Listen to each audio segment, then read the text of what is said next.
crypto. Today we give you some bad news. Could this be the doom and gloom?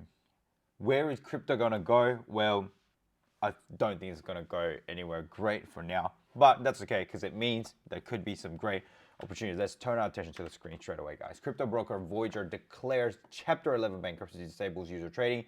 I believe they are already bankrupt in the United States, but where they're incorporated in Canada, they have a Chapter 11 classification, which is a slightly different types of a classification of bankruptcy than what we would traditionally call just right out bankruptcy. So here we go. Voyager is taking a parabolic trajectory back down to where many trading platforms are currently heading, straight into the dirt, guys.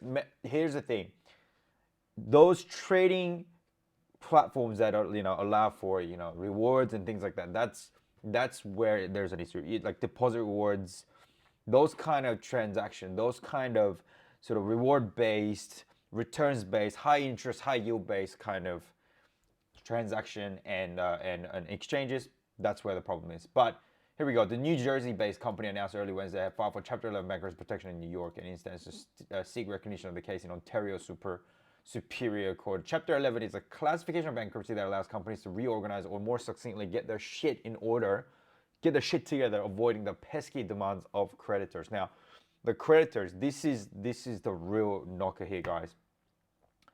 Basically, they owe more than 100,000 creditors right now, as well as between US 1 and 10 billion in both assets and liabilities. We don't know what the classifications of these liabilities are. Filings showed that Voyager's biggest creditor was Alameda Research Ventures, a crypto trader that holds over 9% equity stake with a claim of over $75 million, right? The company had, and more Alameda Research soon, okay? The company had previously restricted withdrawals on its platform because when everybody pulls their money out, then there's nothing left to give back to these creditors, right? And why are people pulling their money out? Well, because crypto prices have plunged, really. Today, I did a coverage on why there's a slight breakout that's happening right now, but that's nothing. I'm talking about this plunge right here, the one that has corrected about 74% from the top. That's what I'm talking about right now. So we go, and also it seems like Three Arrows Capital, who's a bit of a famous name right now, is getting involved as well. Remember when Three Arrows Capital was like the gospel, like, oh, somebody, some project Three Arrows Capital had invested in, and we're like, wow, that's amazing, like, oh, it must be a good project. But the thing is, a lot of things that Three Arrows Capital have invested in are failing right now, and they are being labeled as a Ponzi scheme, which is kind of how it will turn out if the asset that they have decided to invest in actually loses value, which is what has happened with crypto. A crypto-centric hedge fund owes them quite a lot of money as well, okay? Voyager said that Three Arrows Capital owes it a BC number of Bitcoin equaling that. So Voyager is owed some money as well. So there's some liabilities there too. And so, taking a look at Voyager, the withdrawals are banned. Trading is currently disabled for this trading pair, and it looks like it's a trading pair between USDC and USD. And maybe US dollar or something, and this guy's trying to take out $25. They can't, because Voyager is no more. So let's have a look at some of their juicy update. Do we have anything? There's an update here. Final restructuring process to maximize. What are they doing here? Let's have a look. Maximize value for all stakers.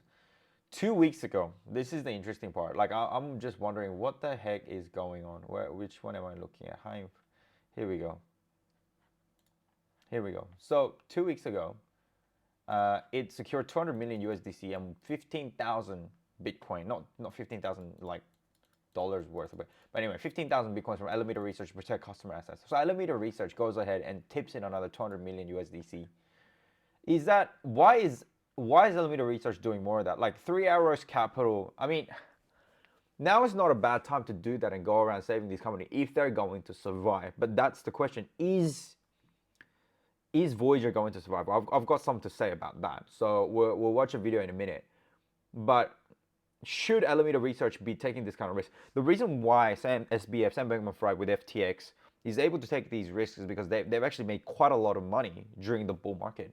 That's why they have all this money to tip out, right? In this bear market, they're just like, you know what, stuff this.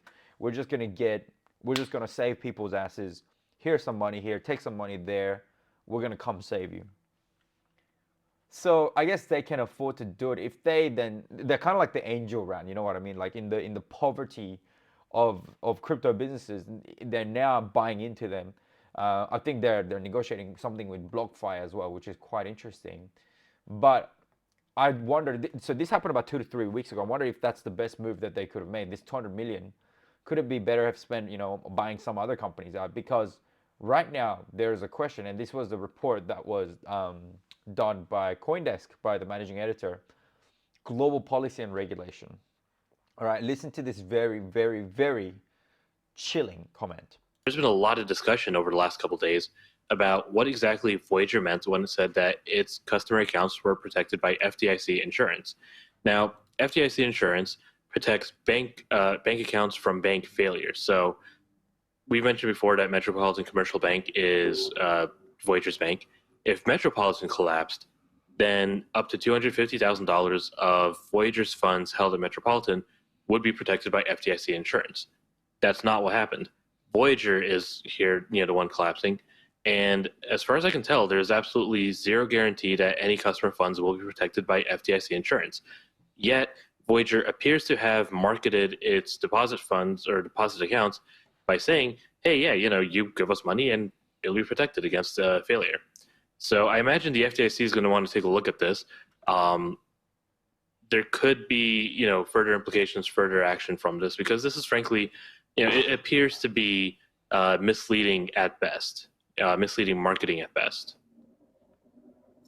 And I suppose, Nick, the other point of this that's worth noting is that Voyager itself is a publicly listed company. And so you've now got, a higher regulatory bar that needs to be met. The SEC will take a probably an even tougher look at exposure to crypto going forward. Guys, this is bad news. They're now looking at this and going, you've done some misleading advertisements saying that your funds are secure when it's not, right? Because the FTC insurance policy covers the bank that Voyager is banking with. It doesn't actually protect the users of Voyager, but it protects Voyager on the mistakes of the bank that it banks with. So how does it protect its users? Well, it doesn't.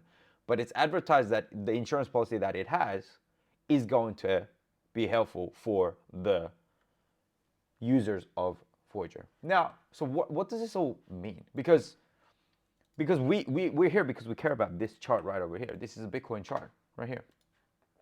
Why do we care about this?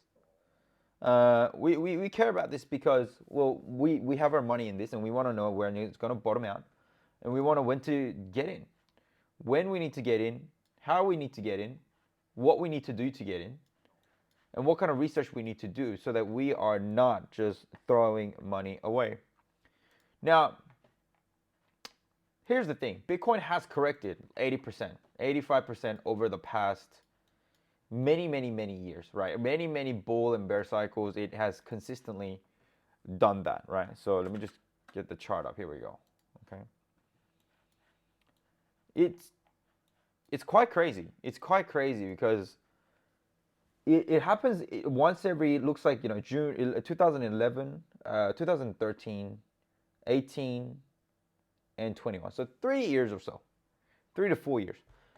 It crashes, and it crashes 93, 87, 83%. Now sitting at, we're sitting at 73%. We could have bottomed out, maybe a little bit more to go. Maybe 80% is how low we'll go. $13,000 Bitcoin is what we're expecting. Now here's the thing. Voyager is a big news. If we were living on fear that some of these exchanges are going to go broke because prices are falling, I think the key is that we got to understand, right, that we buy on the rumor, sell on the news, right? Well, in this case, sell on the rumor, buy on the news, right? Because it's on a downward trend. Is that a lot of these risks and the danger factors of investing into cryptocurrency have already been priced in, right? So this may be the very final event that we then start to see Bitcoin start to recover. Nobody knows, but this is a pretty big news right away. When Michael Saylor came in like, yo, we bought Bitcoin, then that was a topping signal, and prices start to dump out from there, right? Why good news comes out and it goes down. Dogecoin is a great example. Dogecoin We had Elon Musk come out onto SNL saying that he's going to mention Dogecoin. Leading up to it, Dogecoin goes on a rally. The day that he actually goes on the show and talks about it, nothing much happens. So we always buy on the rumor, sell on the news. We're in a downtrend. We sell on the news and sell on the rumor, buy on the news. And I think a classic case of that has happened potentially today. We are up 2% on Bitcoin, just within today, as Voyager files for bankruptcy. What does that say? What does that say? Where could we go from here? Are we bottomed out right now? Well, let us know in the comments what you think. But if we go to the 80% mark, then we do have another room to $13,000. And from a charting perspective as well, that kind of makes sense, because if we're forming a bear flag, we do expect a flag pole, right? We do expect the flag pole, right? Let's say this is kind of a bear flag that's been forming right now, just on a quasi sort of, quick back of the envelope drawing sort of styles. Then the length of the flagpole is exactly what we'd expect for the price action to fall to. So are we going to get there? So that's interesting. That's another 70. That's another like 40 or 50% dip. If we do then go a little bit further and go to the mid 80s to actually do the full correction, we're getting to the 10,000, and that kind of makes sense as well, because Michael Burry is saying that the Big Short, right? He's now claiming that we will drop yet another 50% from where we are right now, right? That's what we are, what he thinks is going to happen. So is he always right? Well, he seems he's right when we're actually in a downturn, because that's his character, that's his flavor. He's great at guessing when things go badly, right? But and so that's why people turn a lot of attention towards him right now. I mean, he reckons we've got another 50% to go from where we are right now on equities. And as you know, cryptocurrency follows equities quite closely. So that being said, if we then drop yet another 50% from where we are right now, then that would then put Bitcoin around about that $10,000, provided that it has a 1-to-1 beta score with equities right now. But that is a big assumption, because sometimes, because Bitcoin is highly volatile, it's more volatile than your equities, it tends to have a slightly larger beta score against the S&P 500. But it will be definitely worthwhile keeping an eye. Now, as investors like you and I who don't know what is going on, where the bottom is, we simply cannot make these calls. The best thing to do is we identify the patterns from history and actually enter into markets when it is on the doom and gloom phase. We don't know how low it's going to go. But right now, even if you then do lose that 50% of your investment, it is still better off. And it's a way better risk to reward ratio. If your price action is at, let's say, I don't know, $6, right? And you and the price action goes down to $2, right? Or initially it would have gone up to $2. You invested in at $4, right? And the price action went up to $6 again, let's say. If you invested at $4, your potential risk is losing 50%, right? Whilst you gain another 50% when you go to $60. But if you actually come down and wait until it goes to $3, right? You're buying at a lower region. Your loss is lower, but your gain is all higher. So the risk to reward ratio when the market is down and investing near the bottom, not at the, obviously at the bottom would be great, but near the bottom is going to give you way better risk to reward ratio. Well, in this scenario, it'll be a down of 33%, but the up of 2x. Whereas this is literally 50%. We're literally going up of 2x, right? And ideally, you would be investing same amounts of money at these levels, on these levels that with the control variable. So that being said, I reckon there should be a lot more hope now than we had before, because we are down from the top, and I'd much rather you guys stay stuck in this region than if you were stuck at this region or even this region, because that means even if Bitcoin goes up to 100K at some point, the win there from 60,000 there to there is literally a 50% gain. But if you get in now, going to 100K, then you're going to 5x on your Bitcoin. That is massive. Thank you so much for tuning in today, guys. You're the best.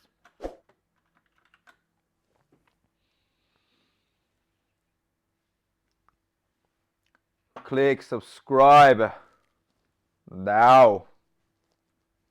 Seriously, subscribe now. Now. Do it now.